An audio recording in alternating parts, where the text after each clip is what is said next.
Di dunia musik rock, tentu ada banyak band yang hebat, tapi hanya sedikit yang bisa berdiri jadi legenda.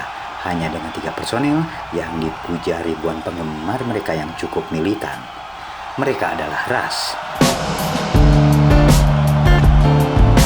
Rush bukanlah sekadar band, tapi mereka adalah sebuah fenomena musikal dari Kanada yang mengubah wajah musik rock progresif di dunia.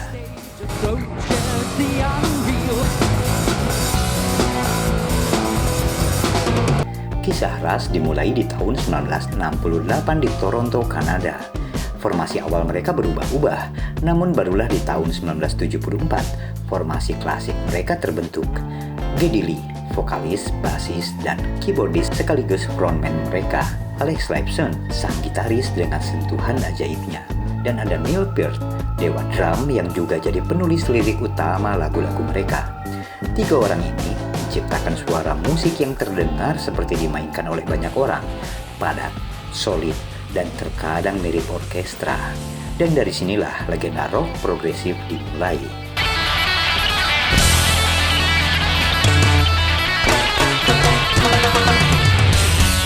Apa yang membuat Rush begitu istimewa? Bagi penggemarnya, mereka tidak sekedar mengikuti tren, mereka menciptakan jalan mereka sendiri. Musik Rush dikenal dengan struktur lagu yang kompleks, perubahan tempo yang mendadak, dan eksplorasi tema-tema filosofis, fiksi ilmiah, hingga eksistensialisme. Album seperti 2112, Moving Pictures, dan Hemispheres adalah mahakarya yang tak lekang oleh waktu. Mereka menyatukan elemen hard rock, heavy metal, rock progresif, jazz, bahkan musik klasik dalam satu kesatuan yang menarik.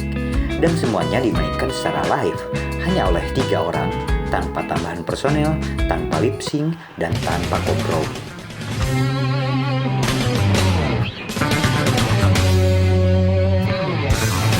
Rush bukanlah band biasa. Setiap personelnya adalah legenda dalam bidangnya. Neil Peart dikenal sebagai The Professor of Drums, sering dianggap sebagai salah satu drummer terbaik dalam sejarah musik. Tekniknya presisi, polanya kompleks, dan dia juga penulis lirik utama lagu-lagu Rush yang mampu menyisipkan puisi, narasi epik, hingga kritik sosial dalam lagu-lagu mereka.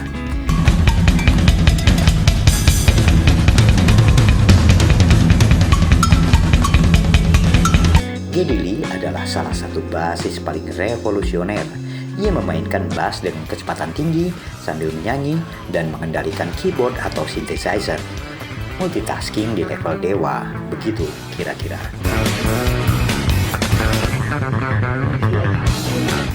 Alex Lifeson, gitaris underrated dengan gaya bermain yang ekspresif dan penuh warna. Ia tidak sekadar memainkan solo, tapi menciptakan landscape suara yang luas bagi Rush. Soundnya adalah atmosfer yang membungkus seluruh musik Rush. Dari ketiga musisi ini, lahir lagu-lagu abadi macam Tom Sawyer, The Spirit of Radio, The Trees, Red Barchetta, atau Closer to the Heart.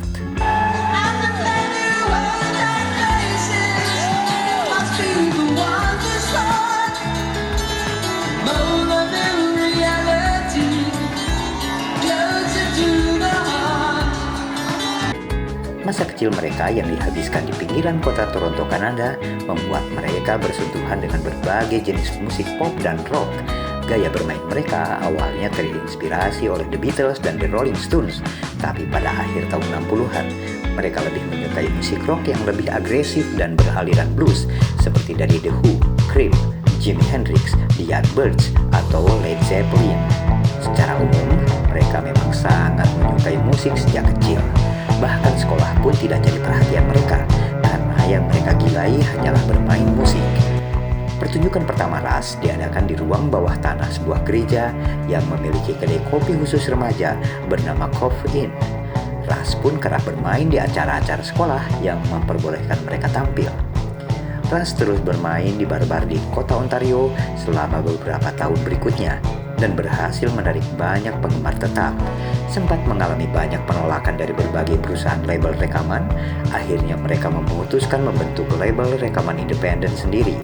Band itu meminjam $400 dari ibu Geddy Lee dan mendirikan label Moon Records. Rekaman tersebut akhirnya dirilis di Kanada. Salinan rekaman juga dikirimkan ke berbagai stasiun rekaman di Amerika Serikat. Lambat laun, basis penggemar mereka mulai meluas. Agak berbeda memang dengan band lain pada masa itu. Rush lebih banyak mengandalkan tur dan promosi mulut ke mulut dibandingkan dengan promosi melalui siaran radio atau siaran televisi.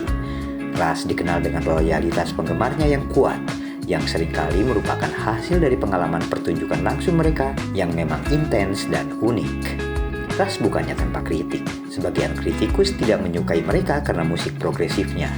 Mereka juga terlihat terlalu intelektual dan tidak ramah top 40.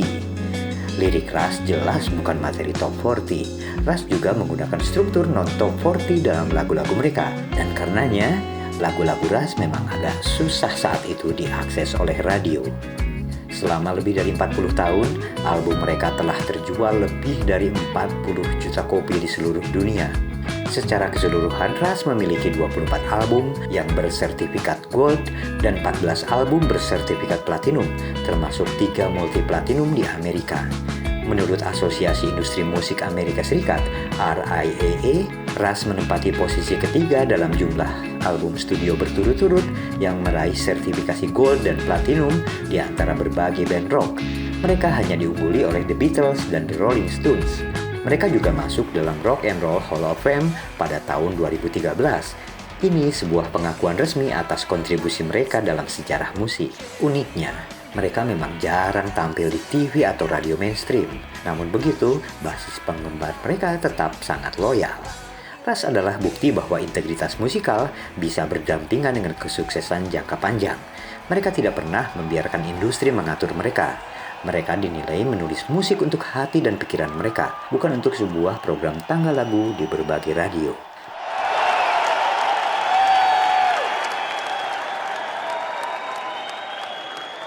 We've been saying for a long time, years, that this wasn't a big deal. Turns out, it kind of is.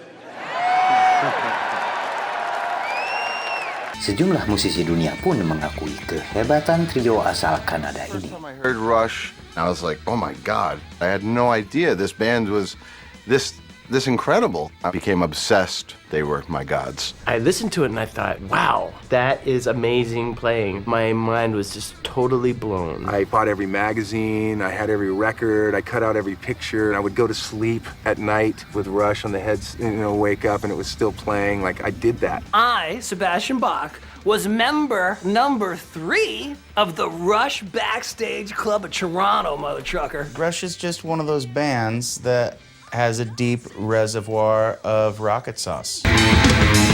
What makes Rush unique is fearlessness. It's the quality of starting to write a song and not caring about what's popular, what's not. There's only one band that sounds like that. What kind of band is Rush?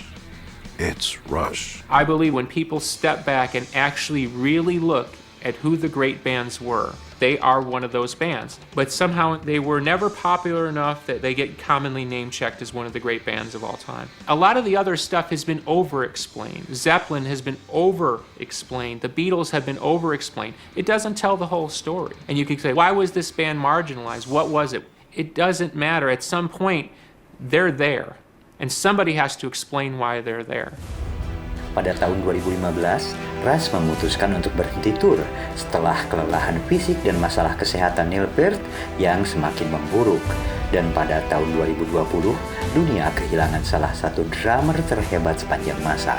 Neil Peart meninggal dunia akibat kanker otak. Itu adalah akhir dari era band Rush. Namun, warisan mereka tetap hidup dalam jutaan musisi muda yang terinspirasi, dalam lagu-lagu yang terus diputar, dan dalam ribuan penghormatan di berbagai belahan dunia. Rush bukan hanya tentang musik rumit dan lirik yang cerdas. Mereka adalah simbol dari kerja keras, persahabatan, dan dedikasi terhadap seni. 3 pria, 4 dekade, dan 1 warisan abadi. Itulah Rush, band yang tidak bisa dikopi, hanya bisa dihormati. Demikian kawan-kawan kisah tentang band legendaris Rush yang telah banyak memberikan kontribusi dalam perkembangan musik rock di dunia. Sampai jumpa dengan kisah-kisah lainnya.